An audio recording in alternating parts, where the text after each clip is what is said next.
Halo pemirsa, Jurnal Weekend kembali menemani akhir pekan Anda bersama saya Najwa Luna. Dan saya Afana Syafa. Tentu saja kita sudah siap dengan 10 berita yang tentu saja unik, Menarik, dan viral di kanal YouTube kami, National TV Official. Happy Weekend. Apa kabar, Van? Baik. Di tahun 2026 buat semangat baru Semangat ya. baru. Semangat baru. Dan hari ini memang banyak berita yang menarik, sebanyak 10 buah. Di antaranya yang pertama dari Banyuwangi, artis Denada digugat, diduga telantarkan anak kandung. Seperti apa berita selengkapnya? Kita lihat beritanya. Ini dia.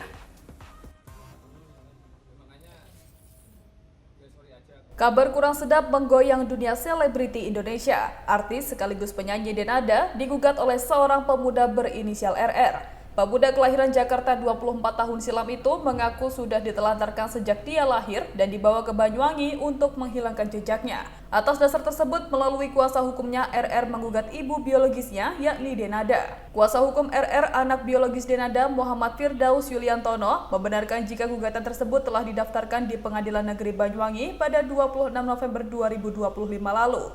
Selama proses tersebut, sidang mediasi telah digelar 1 kali dan Denada selaku tergugat mangkir dari Pengadilan Negeri Banyuwangi. Gugatan yang dilakukan oleh sang anak adalah upaya untuk meminta haknya yang selama ini telah sengaja diabaikan oleh Denada. Dalam berkas perkara PN Banyuwangi juga disebutkan kalau Denada Tambunan sebagai tergugat atas perbuatan melawan hukum menelantarkan anak kandungnya sendiri. Denada yang dikenal dengan peran besarnya merawat sang putri dalam melewati penyakit leukemia ini pun diharapkan dapat memberikan hak yang setara pada putra yang telah ia lahirkan tahun 2002 lalu. Kami mendapatkan kuasa dari klien untuk mengajukan gugatan perbuatan melawan hukum dengan tergugat orang tua kandungnya sendiri yang kami inisial atas nama D. Jadi gugatan ini kami ajukan karena klien kami ingin meminta hak-haknya sebagai anak yang tidak diberikan oleh orang tuanya semasa masih kecil, namanya seperti beliau. Nah, melalui gugatan perbuatan melawan hukum ini kita ajukan harapannya hak-hak dari klien kami sebagai anak kandung dari tergugat bisa terpenuhi melalui putusan pengadilan.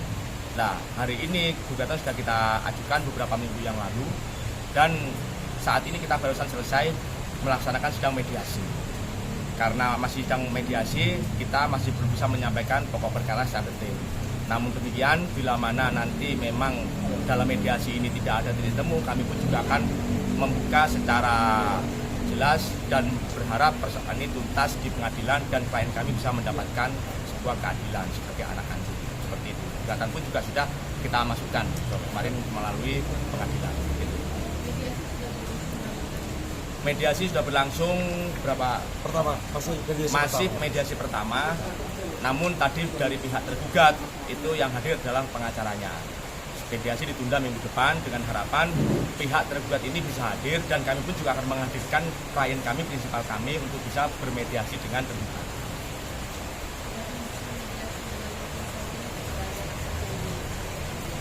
Kalau pesan kami hanya berharap ada itikat baik dari pihak tergugat agar bisa bertemu dengan klien kami sehingga bisa mencari titik temu yang terbaik agar perkara ini tidak sampai lanjut ke persidangan. Namun bila mana itu tidak bisa, ya terpaksa kami berharap keadilan melalui putusan pengadilan.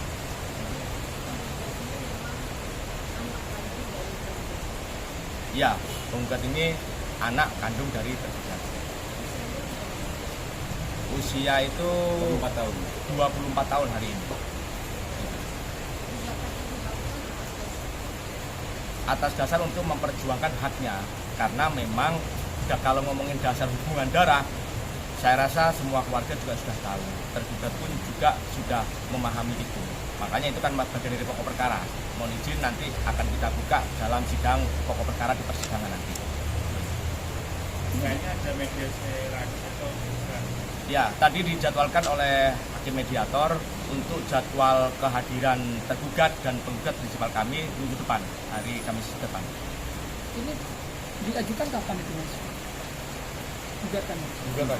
Ya. Tanggal 26 November 2025. Gugatan juga kita ajukan tanggal 26 November 2025. Sudah cukup lama. Cuman karena jadwal dari pengadilan dijadwalkan mediasi pada hari ini. Ya, seorang artis perempuan asal Banyuwangi.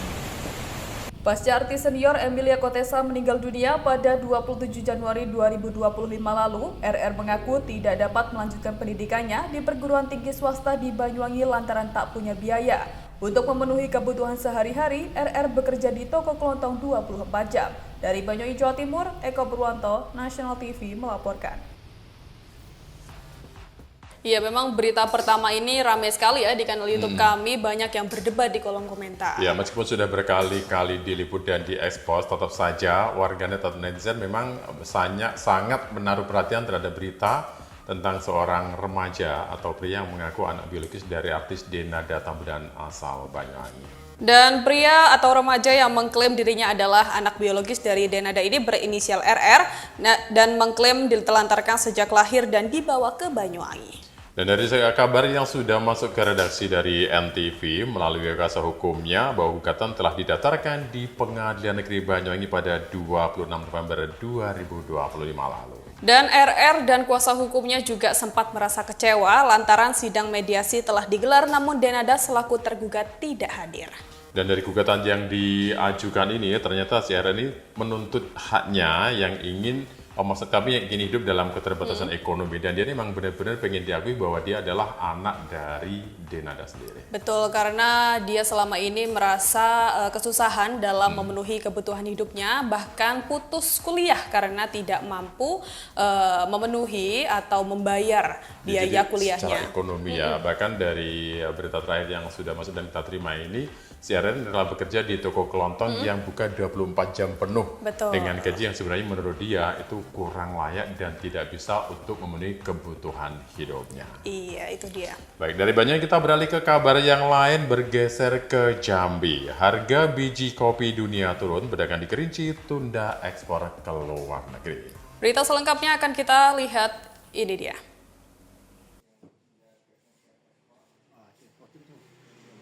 Harga biji kopi di pasar internasional mengalami penurunan yang cukup signifikan dibandingkan tahun sebelumnya. Kondisi ini dipengaruhi oleh meningkatnya pasokan kopi dari Brazil yang merupakan salah satu negara produsen utama kopi dunia. Untuk kopi jenis Robusta, harga di pasar dunia sebelumnya berada di angka $4.500 Amerika per ton. Namun saat ini turun menjadi $3.900 Amerika per ton. Sedangkan kopi jenis Arabica mengalami penurunan hingga 13%. Dengan harga terkini mencapai $343,63 Amerika per ton atau setara dengan sekitar Rp145.000 per kilogram. Penurunan harga tersebut turut berdampak terhadap aktivitas ekspor kopi asli Kerinci Jambi. Salah seorang pedagang biji kopi di Kota Sungai Penuh, Mulyadi mengatakan, pihaknya terpaksa menunda ekspor ke sejumlah negara seperti Qatar, Kairo, Mesir, Amerika Serikat, dan Jepang. Langkah ini diambil karena jika tetap melakukan ekspor di tengah harga yang menurun, akan berdampak pada menurunnya pemasukan dan berujung pada kerugian dalam jumlah besar. Untuk kopi Kerinci, pada saat ini kopi Kerinci kalau untuk harga di tingkat petani boleh dikatakan masih stabil. Walaupun ada sedikit penurunan karena pengaruh untuk ekspor sekarang kan turun. Kalau untuk lokal tingkat petani masih di kisaran 60 sampai dengan 62.000 per kilo. Nanti itu tergantung pada kualitasnya. Jadi kalau untuk basca saat ini itu di kisaran 3,95 kalau tidak salah. Itu saat hari per hari ini. Jadi karena ada penurunannya itu maka kenaikan untuk harga kopi saat ini cenderung untuk stabil karena tidak ada kebutuhan lokal. Kita tidak tahu nanti prediksi untuk panen tahun ini. Mungkin bisa jadi ada penurunan karena tahun ini Brazil juga mulai panen. Nah, itu akan sangat berpengaruh untuk harga kopi global dunia. Ada ke Qatar sama dengan Kairo, Mesir. Nah, untuk Robusta. Tapi kalau untuk Arabica kita khusus untuk ke Amerika dan Jepang. Kita sekarang mengalihkan untuk pasar lokal. Untuk yang buat kubu ada yang ke Aceh, Medan, Bandung, dan Bangka Belitung. Meski ekspor ke luar negeri ditunda, saat ini kopi asli Kerinci masih dipasarkan di sejumlah daerah dalam negeri, di antaranya Aceh, Medan, Bandung, serta daerah Bangka Belitung. Sementara itu, untuk harga kopi di tingkat petani dan pedagang lokal di Kabupaten Kerinci dan Kota Sungai Penuh masih terbilang stabil. Untuk kisaran harga saat ini berada di angka Rp60.000 hingga Rp62.000 per kilogram. Sedangkan stok biji kopi saat ini berasal dari para petani di wilayah Kayu Aro. Dari Sungai Penuh Jambi, Mulyadi Lasak, National TV melaporkan. Memang kita semua berharapnya agar semua bahan pokok, terutama harga biji kopi ini bisa terus melambung ya. Namun Betul apa daya, sekali. memang ini sudah menjadi jalannya ya seperti ini. Dan kita ketahui memang Indonesia adalah salah satu negara yang mempunyai atau memproduksi kopi dengan jumlah yang sangat besar, bukan hanya di wilayah Jambi, tetapi juga di berbagai tempat di Indonesia termasuk di Pulau Jawa. Dan kini ternyata harganya turun. Dan penurunan harga ini dipicu melimpahnya pasokan kopi dari Brazil.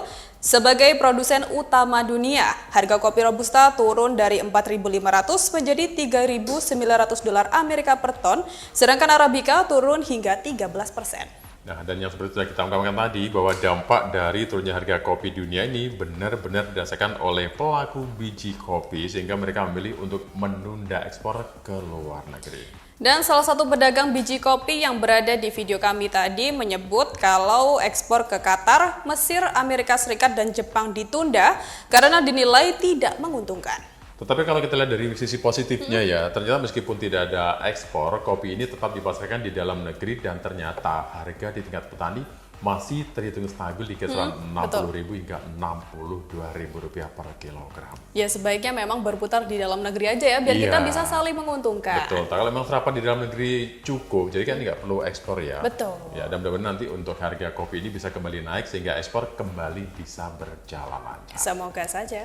Dan nanti kita akan kembali di segmen yang berikutnya dengan berita yang lebih menarik lagi. Di antaranya, Ada gudang sembako terbakar, satu petugas damkar alami sesak nafas. berita selengkapnya tetaplah di Jurnal Weekend.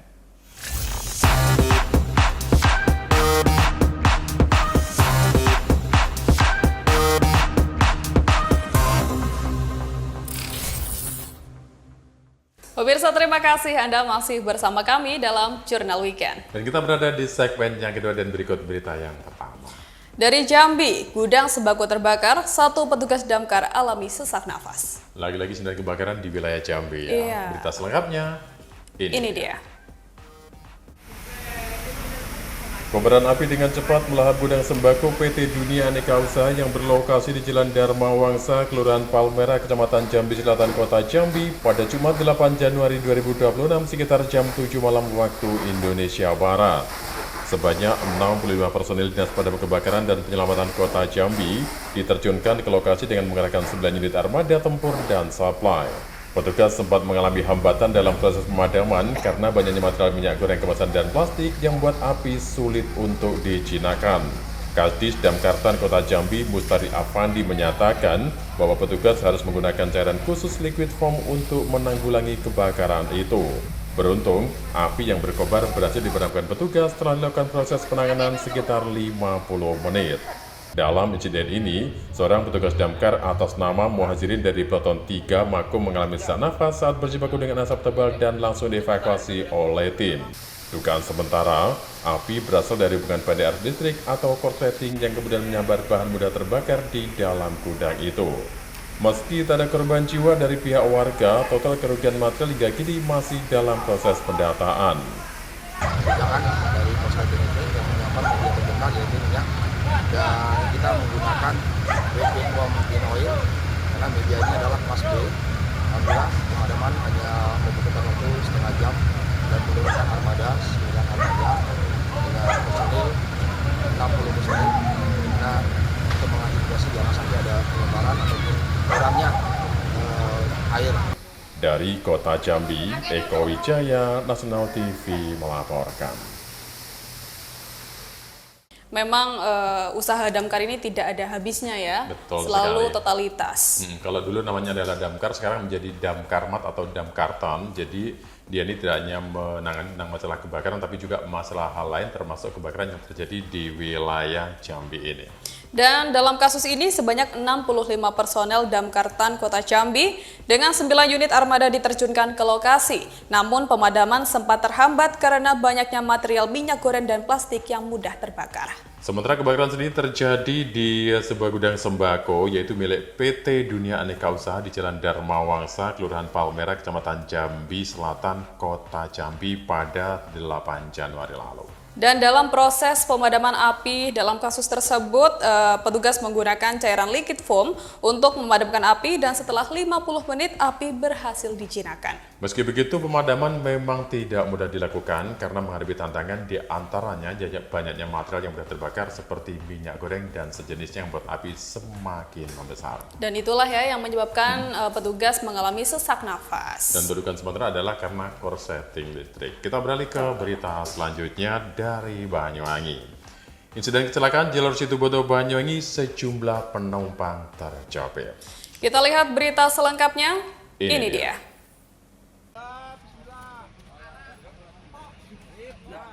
Kecelakaan terjadi pada Sabtu dini hari 10 Januari 2026 sekitar pukul 4 waktu Indonesia Barat.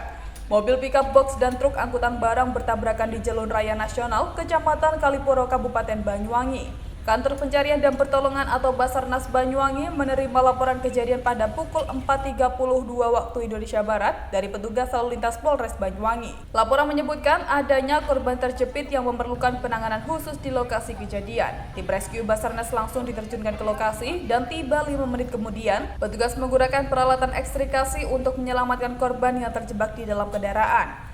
Kepala Kantor Pencairan dan Pertolongan Banyuwangi, Imade Oka Astawa menyebut proses evakuasi berlangsung cepat dan aman. Seluruh korban berhasil dievakuasi sekitar pukul 5 pagi dalam kondisi selamat meski mengalami luka-luka dan langsung dibawa ke rumah sakit. Total 5 orang menjadi korban dalam kecelakaan ini. 3 korban merupakan penumpang mobil pickup box, sementara korban lainnya berada di dalam truk angkutan barang. Seluruh korban dievakuasi menggunakan ambulans ke Rumah Sakit Yasmin Banyuwangi untuk mendapatkan perawatan medis lanjutan. Operasi evakuasi melibatkan Basarnas Banyuwangi, kepolisian, petugas pelabuhan, relawan ambulans, serta warga sekitar. Kondisi cuaca saat kejadian dilaporkan cerah berawan dan tidak menghambat proses penyelamatan. Kepolisian masih melakukan penyelidikan untuk mengetahui penyebab pasti kecelakaan tersebut. Masyarakat diimbau untuk selalu berhati-hati saat melintasi jalur nasional Banyuwangi Situbondo, terutama pada jam-jam rawan kecelakaan. Dari Banyuwangi, Eko Purwanto, National TV melaporkan. Ini bikin yang lihat juga ikut miris ya, Iya. juga ngeri karena Betul. memang laka maut ini terjadi di jalur Situbondo Banyuwangi yang membuat sejumlah penumpang terjepit. Dalam kejadian ini ada 2 kendaraan yang terlibat, di antaranya adalah mobil pickup box dan juga truk angkutan barang yang terjadi pada Sabtu dini hari sekitar jam 4 di tanggal 10 Januari 2026 lalu. Dan dalam insiden tersebut, Basarnas Banyuwangi menerima laporan pada pukul 4.32 waktu Indonesia Barat dan langsung mengerahkan tim rescue karena terdapat korban terjepit. Sementara proses evakuasi memang sempat mengalami kesulitan di mana tim langsung mengerahkan tim rescue dan mereka pun menggunakan peralatan, di antaranya adalah ekstrikasi, dan seluruh korban akhirnya berhasil dievakuasi sekitar jam 5 pagi atau 1 jam pasca kejadian berlangsung.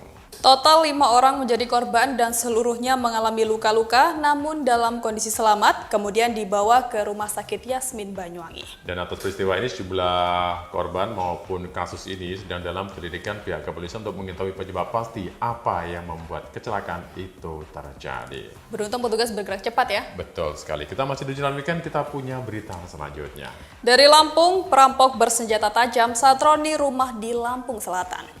Kasus kriminal. Berita selengkapnya Ini dia.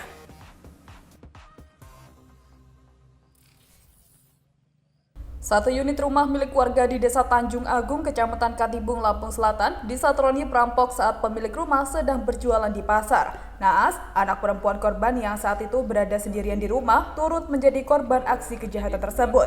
Santi, keluarga korban mengaku saat kejadian dirinya sedang bekerja berjualan di pasar. Setelah kembali ke rumah, korban menyadari sepeda motor miliknya telah hilang dan kondisi rumah dalam keadaan berantakan. Tak hanya kehilangan harta benda, korban semakin terkejut saat anak perempuannya menceritakan kronologi perampokan. Pelaku diduga masuk dengan cara mencongkel jendela rumah, kemudian membangunkan anak korban. Pelaku lalu mengikat tangan dan mulut anak korban, serta mengancam menggunakan senjata tajam di bagian leher. Setelah melancarkan aksinya, pelaku langsung melarikan diri. Akibat peristiwa tersebut, korban mengalami kerugian berupa 1 unit sepeda motor Matic, 2 unit telepon genggam, serta tabungan. Sedangkan anak korban mengalami trauma berat pasca kejadian. Pasca peristiwa ini, korban langsung melaporkan kejadian tersebut ke Mapolsek setempat untuk dilakukan penyelidikan lebih lanjut. Mana kamar mak kamu, katanya gitu kan.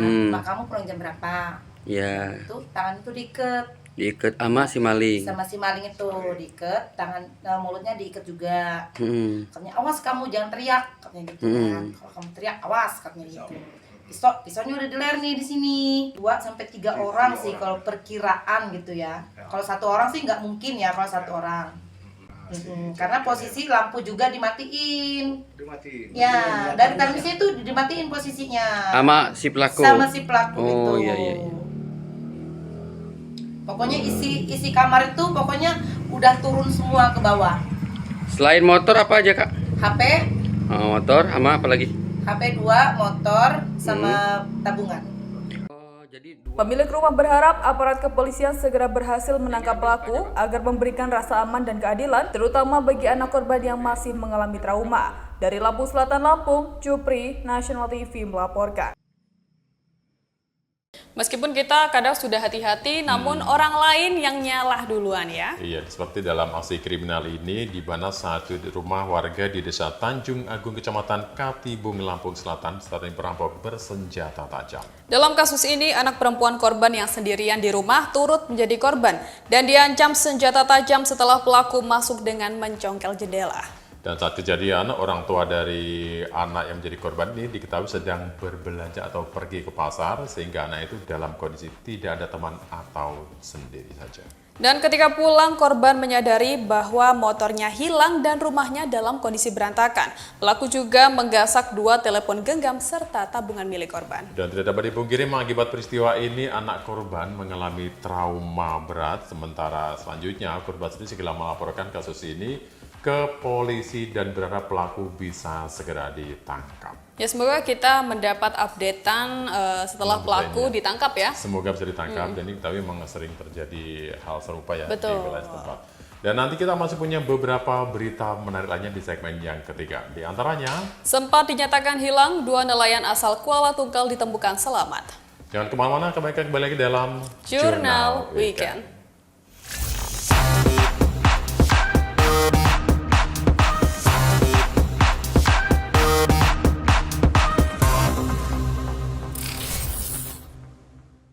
Jurnal Weekend masih bersama Anda. Dan di segmen yang ketiga ini diawali berita dari Jambi.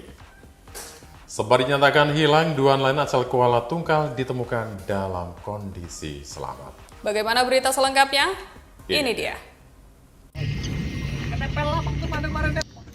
Usaha tim SAR gabungan yang terdiri dari Basarnas, Satpol Airut, BPBD, TNI AL, dan PMI akhirnya membuahkan hasil dalam operasi pencarian terhadap 2 nelayan asal Kuala Tungkal. Kedua nelayan itu atas nama Muhammad Yunani berusia 64 tahun dan Junaidi berusia 27 tahun.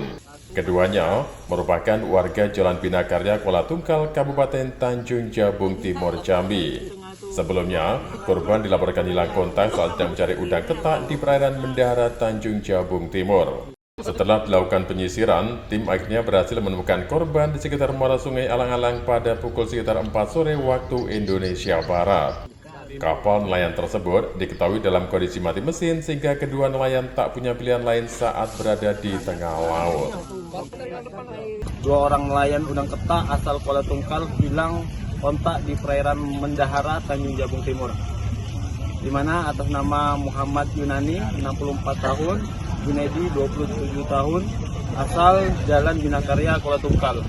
Korban berhasil ditemukan di muara Sungai Alang-Alang, Tanjab Timur, dalam kondisi selamat sekitar jam 16.00 WIB. Selanjutnya, kedua korban dievakuasi ke Kuala Tungkal.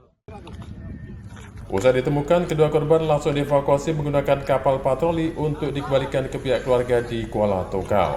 Keberhasilan operasi ini tidak lepas dari sinergi antara instansi dan bantuan masyarakat setempat.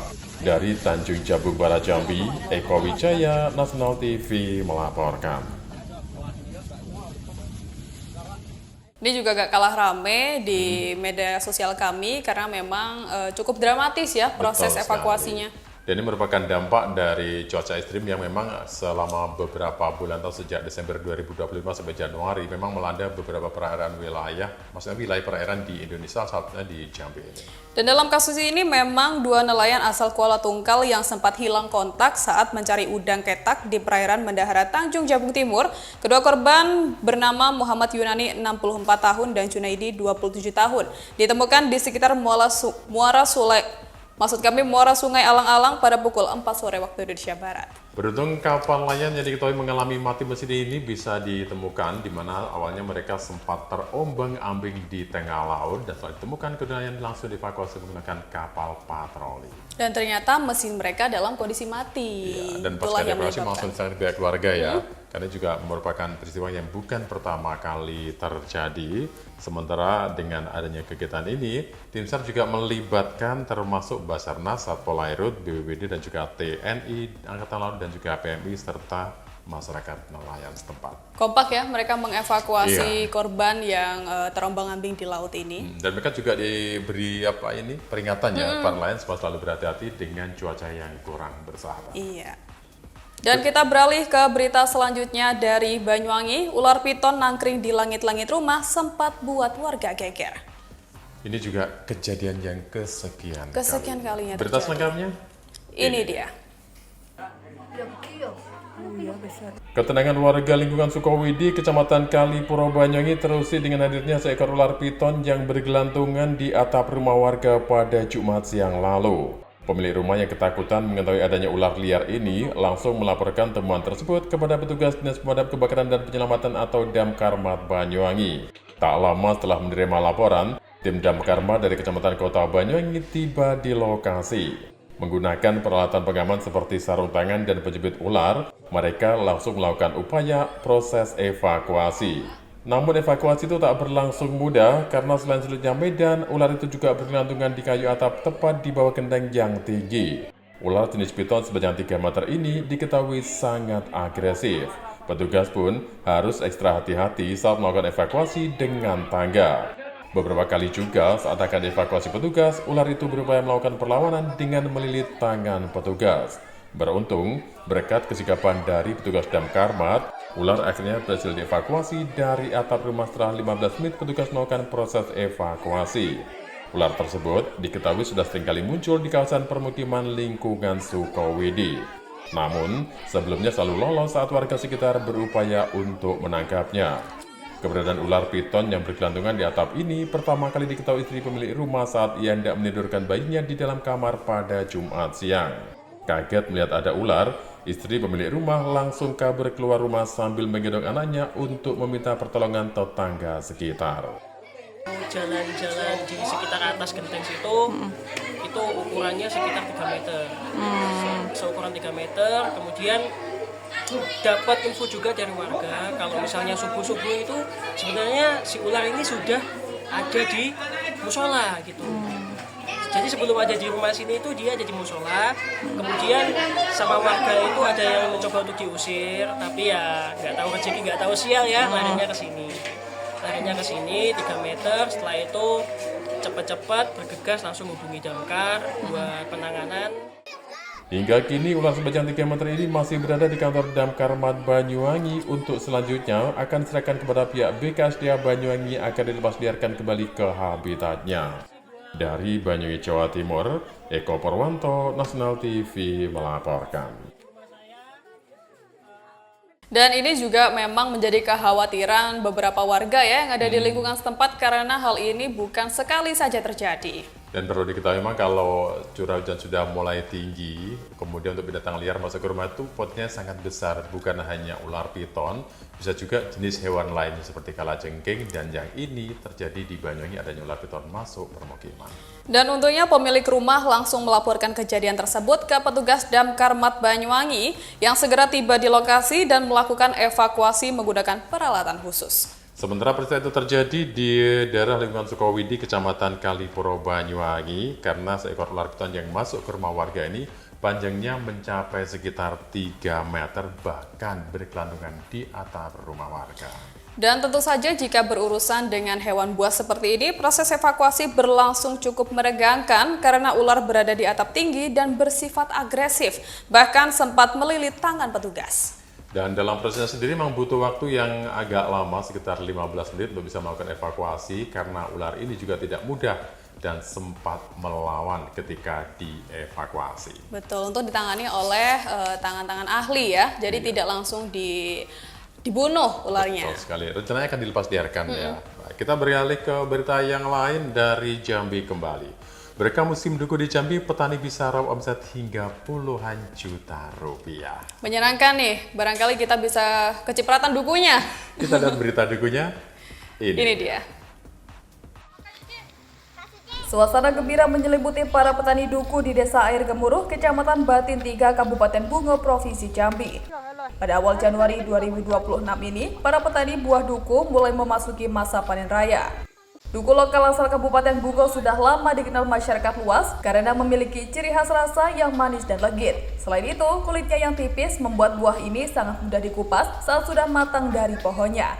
Salah seorang petani duku, Ayudara, mengaku sangat bersyukur dengan hasil panen tahun ini. Dalam satu musim panen, ia mampu mengantongi keuntungan bersih 15 hingga 20 juta rupiah. Saat ini warga duku di tingkat petani di wilayah Kabupaten Bungo dibanderol seharga Rp8.500 per kilogramnya. Hasil panen ini tidak hanya dipasarkan di Jambi, namun juga mulai dikirim ke berbagai daerah lainnya. Ini panen duku. Panen duku dari kebun kita ya? Iya. Ya, biasanya kalau sekali panen dapat berapa karung? Sekitaran 5-100 karung. Gitu, sekali panen ya. Kalau harga sekarang sampai berapa itu? Mungkin nyampe sekitaran 15 juta sampai 15-20 lah. Sekitar itu ya. Sekali panen itu. Dari Kabupaten Bungo Jambi, Eko Wijaya, National TV melaporkan. Ya, semoga kabar menyenangkan seperti ini menular ya ke petani lainnya yang tidak hanya merawat duku saja. Iya, tapi harus diakui bahwa musim panen selalu bawa dampak yang bagus, apalagi kalau harganya bisa sesuai dengan yang dimau oleh petani. Salah satunya adalah petani duku yang ada di wilayah Jambi ini yang omsetnya meningkat. Dan dalam kabar menyenangkan ini, duku lokal asal Bungo dikenal memiliki rasa manis legit dan kulit tipis sehingga mudah dikupas. Dan salah satu petani mendapat perga itu adalah petani di Desa Air Gemuruh, Kecamatan Batin 3, Kabupaten Bungo, Jambi. Benar-benar bahagia.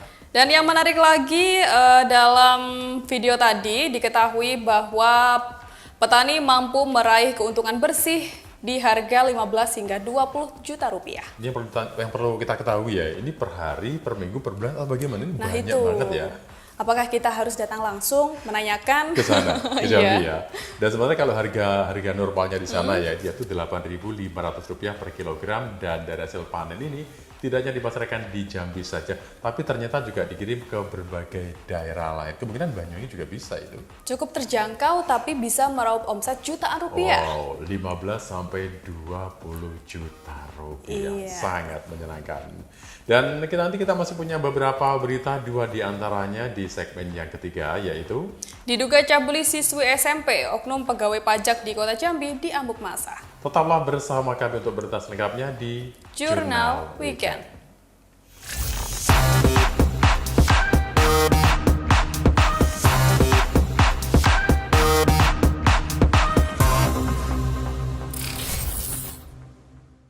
Jurnal Weekend masih bersama Anda. Dan kita berada di segmen yang keempat, dan beritanya diantaranya adalah dari Jambi diduga cabuli siswa SMP, oknum pegawai pajak di Kota Jambi diambuk massa. Bikin geram. Miris sekali. Betul sekali. Berita selengkapnya ini dia.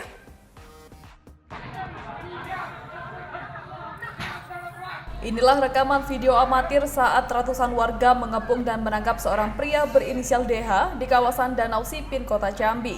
Pria yang diketahui merupakan oknum pegawai kantor pajak ini menjadi bulan-bulanan warga yang geram dengan perlakuan bejatnya terhadap anak di bawah umur.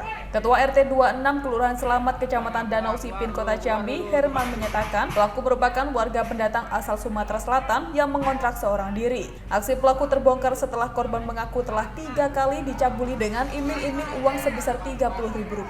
Saat kembali beraksi, korban melawan hingga mengundang perhatian warga.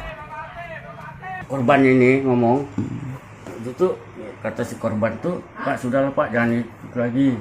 Nah si Dika nih ditinju sama bapak tuh, kata si ini. Si Dika tuh ninju lagi, itu lari ke patas rambut, lah penuh orang situ. Saudara masjid tuh. Pihak kepolisian dari Polresta Jambi membenarkan bahwa terduga pelaku adalah seorang pegawai instansi perpajakan berusia 49 tahun. Saat ini, pelaku tengah menjalani pemeriksaan intensif di Unit Perlindungan Perempuan dan Anak atau PPA Satreskrim Polresta Jambi. Jadi kita meluruskan terkait dengan video viral yang semalam, bahwasanya memang benar. Saat ini sudah ditangani oleh unit PPA. Untuk yang terlapor saat ini itu berinisial DH, kemudian juga untuk korban inisialnya MD. Guna mempertanggungjawabkan perbuatannya, oknum pegawai pajak tersebut kini harus mendekam di sel tahanan. Ia akan dijerat dengan Undang-Undang Perlindungan Anak dengan ancaman hukuman maksimal 12 tahun penjara. Dari Kota Jambi, Eko Wijaya, National TV melaporkan. Inilah makanya jangan coba-coba deh ya, apalagi kalau sudah ketahuan warga bisa dihakimi di tempat. Apalagi dalam kasus ini pencabulan, ini warga yang marah bukan satu atau dua sebagai pihak keluarga, tapi jumlahnya mencapai ratusan, yaitu warga di kawasan Danau Sipin Kota Jambi, yang dimana mereka mengepung dan menangkap seorang pria berinisial DH yang diduga melakukan aksi tak pantas itu. Pelaku yang diketahui merupakan oknum pegawai kantor pajak berusia 49 tahun ditangkap setelah aksinya terbongkar dan korban mengaku telah 3 kali dicabuli dengan iming-iming uang. Saat akan kembali beraksi, korban melawan sehingga memicu kemarahan warga. Dan tentang aksi pencabulan anak di bawah umur ini juga dibenarkan oleh pihak Polresta Jambi bahwa identitas pelaku yang kini telah menjalani pemeriksaan itu di unit PPA Satreskrim dan telah ditahan. Dan sekarang pelaku akan dijerat Undang-Undang Perlindungan Anak dengan ancaman hukuman maksimal 12 tahun penjara. Dan dari kasus ini sebenarnya memang untuk pengawasan anak dari orang tua perlu ditingkatkan lagi supaya tidak kembali terjadi, baik itu terhadap saudara, tetangga ataupun orang-orang di sekitarnya. Semoga pelaku sudah jera ya dengan ancaman hukuman 12 tahun penjara. Siap-siap saja ya menjalani hukuman. Dan kita ke berita yang terakhir dari Banyuwangi. Masih jadi favorit kolektor batu akik dari Banyuwangi menolak punah. Menarik sekali. Kita lihat berita lengkapnya. Ini dia.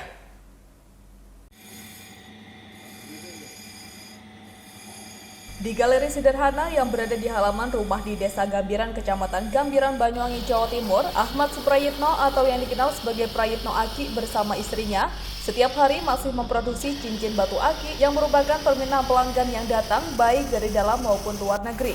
Prayitno mengaku bahwasannya penghasilannya sekarang dibandingkan dengan tahun 2014 silam sangat jauh berbeda. Ia yang sempat memiliki 4 karyawan dalam seharinya mampu memproduksi batu aki hingga ratusan buah dengan omset 4-5 juta lebih. Sedangkan sekarang dirinya hanya bekerja sendiri dan mampu memproduksi kurang dari 10 pieces cincin batu aki dengan omset seharinya tidak lebih dari Rp300.000. Bersama istri, Suprayitno masih menggeluti usaha cincin batu aki ini lantaran tidak banyak persaingan seperti tahun 2014 silam. Selain itu, jumlah kolektor cincin batu aki ini masih banyak yang mempercayakan produksi pada dirinya yang terkenal unik, halus, serta rapi. Harga yang dipatoknya pun tidak mahal. Untuk pekerjaan pembuatan satu cincin batu aki yang bahan bakunya disediakan oleh Prayitno, dari bahan batu aki hingga ring cincin atau emban hanya di harga kisaran Rp50 hingga Rp8.000 tergantung besar kecil bahan batu akinya. Yang cukup mengejutkan dari para kolektor dalam negeri, tidak sedikit merupakan para pejabat-pejabat nasional, ada pula pensiunan pejabat Polri. Penghasilannya selain didapat dari para kolektor, Prayitno juga menjual hasil karya cincin batu akinya dan dijual di marketplace Facebook, Shopee, dan juga Tokopedia.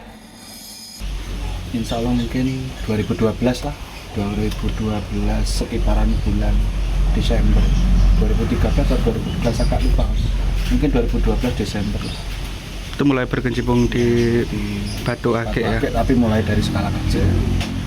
Mulai dari mungkin setiap hari cuma produksi 5 maksimal dengan alat seadanya lah awal mula. Merasakan jayanya Batu Ake ini atau rame-ramenya Batu Ake ini pada tahun berapa Mas? 2000 rame-rame Batu Ake itu 2014 alhamdulillah lah ada peningkatan, jadi peningkatan taraf hidup lah saya bilang. Mulai dari dulu yang saya pakai alat kecil, sekarang alhamdulillah alatnya sampai yang agak lengkap begini itu terjadi di tahun 2014 ketika rame-ramenya itu ya. Booming Batu Ake pada tahun itu. Dalam waktu itu sekali produksi 2014 itu ya, itu sekali produksi berapa banyak? Dengan tenaga kerja 5 orang, 6 orang termasuk saya itu mungkin bisa 150 piece per hari, 150 PCS per hari. Itu skala produksi ya? Skala produksi. Nah kalau untuk sekarang Mas, untuk mulai menurunnya Batu Ake itu mulai tahun berapa? Kalau saya rasakan ya mungkin setelah booming itu mungkin 2015, 2016 itu memang untuk Ake agak lesu. Cuma alhamdulillah karena saya juga jualan di online dan lain sebagainya ya mungkin bisa tetap untuk makan lah mulai tahun-tahun itu sampai hari ini. Itu mulai menurun ya, mulai 2015 itu ya? 2015 itu agak menurun, cuma terus saya jualan online ya untuk produksi memang menurun karena sekarang tinggal saya sendiri yang poles. Kalau untuk sekarang ini Mas, untuk dalam sehari rata-rata dapat berapa banyak produksi atau seperti apa? Sekarang ya kalau start mulai jam 8 pagi ya, kalau ada borongan banyak jam 8 pagi sampai jam 4 sore itu antara 30 sampai 40 mampu lah. Kalau kondisi lagi fit, badan lagi fit. Itu pesanan atau produksi? Pesanan Mas, rata-rata pesanan. Kalau untuk produksi ya saya sela-sela waktu pesanan itu ada sela waktu baru produksi punya pribadi untuk dijual. Kalau pesanannya paling jauh dari mana? Pesanan itu kalau di dalam negeri ya dari ujung barat ya, mulai dari Medan. Terus kalau ke timur untuk saat-saat ini, tahun-tahun ini paling jauh ke Bali lah. Kalau tahun-tahun kemarin bisa ada ya pedagang yang dari Papua. Kalau untuk saat ini saya dari Bali lah.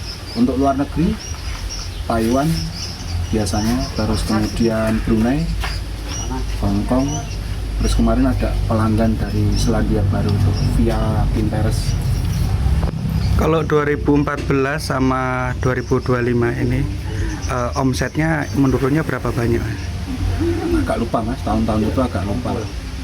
Karena ya rata-rata mungkin kalau tahun-tahun itu ya untuk ongkos tenaga saja, maksudnya cuma kita omset pesanan orderan poles ya 200 tinggal kalikan, mungkin kalau 200 rata-rata 200 kali 20.000 hampir 4 jutaan per hari. Tapi itu dibagi nanti 6 orang. Kalau 6 orang tersisihkan 3 jutanya untuk peralatan. Kalau sekarang listrik. Kalau sekarang ya rata-rata mungkin di 150.000 per harinya. Dari Batu Ake ini akhirnya pernah ketemu saudara baru gitu, pernah nggak? Banyak Mas. Ya kalau saudara baru itu ya orang-orang baru, mulai kita kenal orang-orang supranatural, spiritualan, terus kemudian banyak-banyak juga orang dari luar wilayah lah. Mungkin orang-orang dari pedagang Jakarta, terus kemudian pejabat, tapi ya kita tidak boleh sebut nama lah. Menurut salah satu kolektor cincin batu aki lokal Banyuwangi, batu aki ini merupakan makna yang dalam lantaran bahan bakunya didapat dari alam langsung, dipercaya dapat menjaga kesehatan, juga dipercaya untuk mendatangkan rezeki yang melimpah. Mas sudah punya berapa banyak ake? Ini sementara masih 3 dan itu bikin lagi 2, jadi kemudian 5. Masih punya 5? Iya, masih punya 5. Masih punya 5 atau sebelumnya sudah punya ake atau seperti apa? Sebelumnya sudah punya ake dulu banyak sih Mas, hampir 1 buah kan. Ketika musim berganti sudah ada musim lagi kan, sudah dikasihkan ke rekan-rekan, ke saudara-saudara, anak kadang gitu. Terus sekarang kok pengen lagi, katanya kok agak rame lagi, bikin lagi.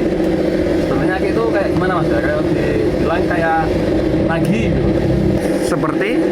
Seperti nagih? Iya, nagih, Mas. Jadi awal Pak dulu sudah nggak musim lagi, kok sekarang kok pengen lagi gitu, terus akhirnya bikin lagi tadi. Bisa ditunjukkan Mas, itu jenisnya apa aja? Oh ya, yang ini ya Mas ya, permisi ya, yang ini dari sini dulu Mas ya, ini red baron, kecil tapi merahnya banget Mas. Terus yang ini fosil kelor Mas, fosil gali kelor. Terus yang tengah ini mani gajah ini. Gitu. Terus targetnya sampean mau cari apa lagi ini? Ini saya itu lagi bikin, di sebelah ini masih bikin proses, yaitu batar besi sama hijau itu mungkin kayak mustika pandan atau apa itu ya. Kemudian menurut sampean sendiri batu cincin ake ini maknanya seperti apa kalau sampai memaknai? Kalau saya sih, kalau saya sih batu itu ya sesuai wasilahnya Mas gitu. Wasilahnya fungsinya gitu maksudnya itu. Fungsinya seperti apa itu? Ya buat jaga-jaga diri, terus juga buat nanti ya biar kita kalau mengais rezeki itu mudah, mungkin bisa dibilang begitu Mas. Gitu. Oke. Sampean suka main ake ini sejak tahun berapa? Sejak tahun 2015-an lah Mas. Prayitno menambahkan, kendala saat ini untuk memproduksi cincin batu aki yakni kurangnya bahan batu aki karena para penambang batu sudah banyak yang beralih profesi lain. Jikapun ada, bahan baku harganya cukup tinggi. Dari Banyuwangi, Jawa Timur, Eko Purwanto, National TV melaporkan. Ini terlihat dari kolom komentarnya banyak sekali ya yang mendukung pengrajin batu aki ini.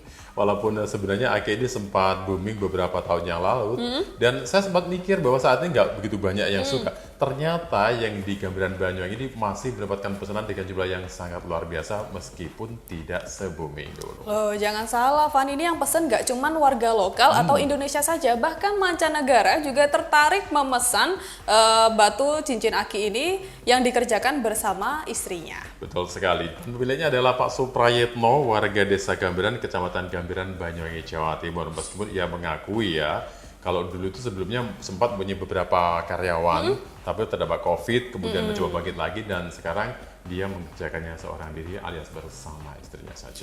Dan diketahui juga penghasilannya kini jauh menurun dibandingkan tahun 2014 dari yang pernah memproduksi ratusan cincin per hari dengan omset jutaan rupiah, kini hanya mampu membuat kurang dari 10 cincin per hari dengan omset di bawah Rp300.000. Tapi menariknya meski demikian, Suprayitno juga masih memilih bertahan karena ia masih dipercaya kolektor termasuk pejabat dan pensiunan Polri. Betul, dan harganya pun terjangkau loh Pan.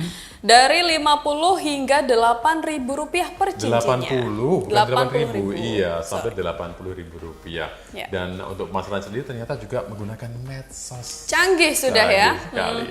Dan itu adalah berita terakhir dalam jurnal weekend hari ini. Saya Najwa Luna. Dan saya Fana Syafa. Jangan lupa kita ketemu lagi di jurnal weekend berikutnya dengan berita yang tentu saja unik, menarik, dan viral di kanal YouTube Nasional TV Official. Sampai jumpa.